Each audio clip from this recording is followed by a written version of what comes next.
पापा हम जाता नहीं बाहर कमाए। अरे बेटा देखा था ना हमारा हालत,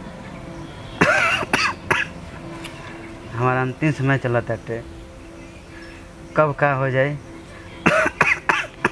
कोनो गारंटी नहीं है।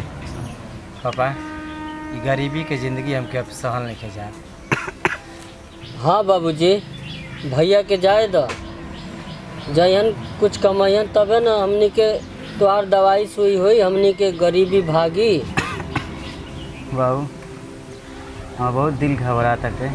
पापा ऐसे मत कहा पापा, हम तो उसे बहुत प्यार करी रहे, हम छोड़ के ना की जात, हम बहुत जल्दी आ जाए हम घरे।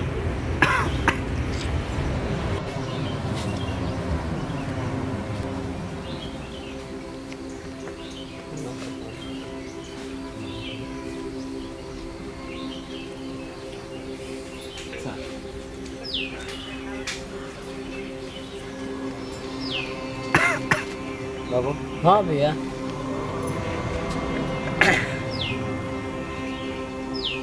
पापा के समय से दवाई और खाना पीना देते रहिए। ठीक ठीक बा। हाँ। तो हम जाता नहीं। ठीक बा भैया, अपन ख्याल रखिए। ठीक।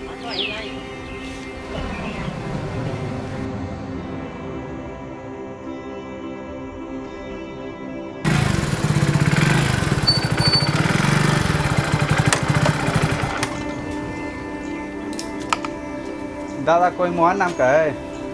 हाँ हमारा बेटा हूँ। भैया कोई मोहन नाम का है?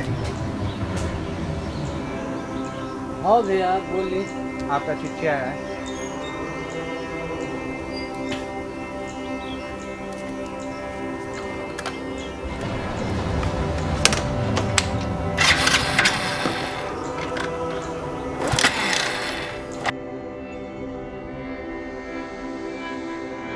बाबूजी भैया के चिट्ठी आइल बा, भैया चिट्ठी में लिखले बड़न कुछ पैसा भेजले बानी, आ अगला महीना आवत रहे तो आपके खूब बढ़िया से इलाज कर दिहल जाई, आप ठीक हो जाए। ठीक बा?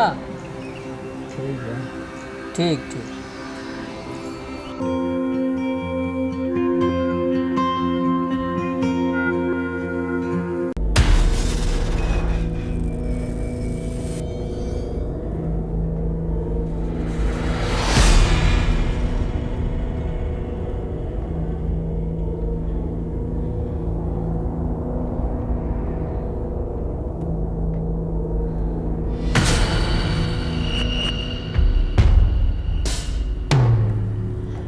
दादा दादा मोहन भैया कहाँ बाना? सोहन भैया का एक्सीडेंट हो गया बा।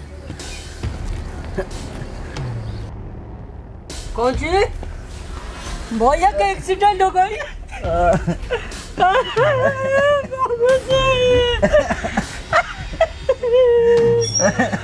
अरे ये कैसे भइलो बाबूजी? अरे हमनी के पालन पोषण के करिए दादा। बाबूजी बाबूजी ये कैसे भइलो बाबूजी? बाबूजी बाबूजी बाबूजी बाबूजी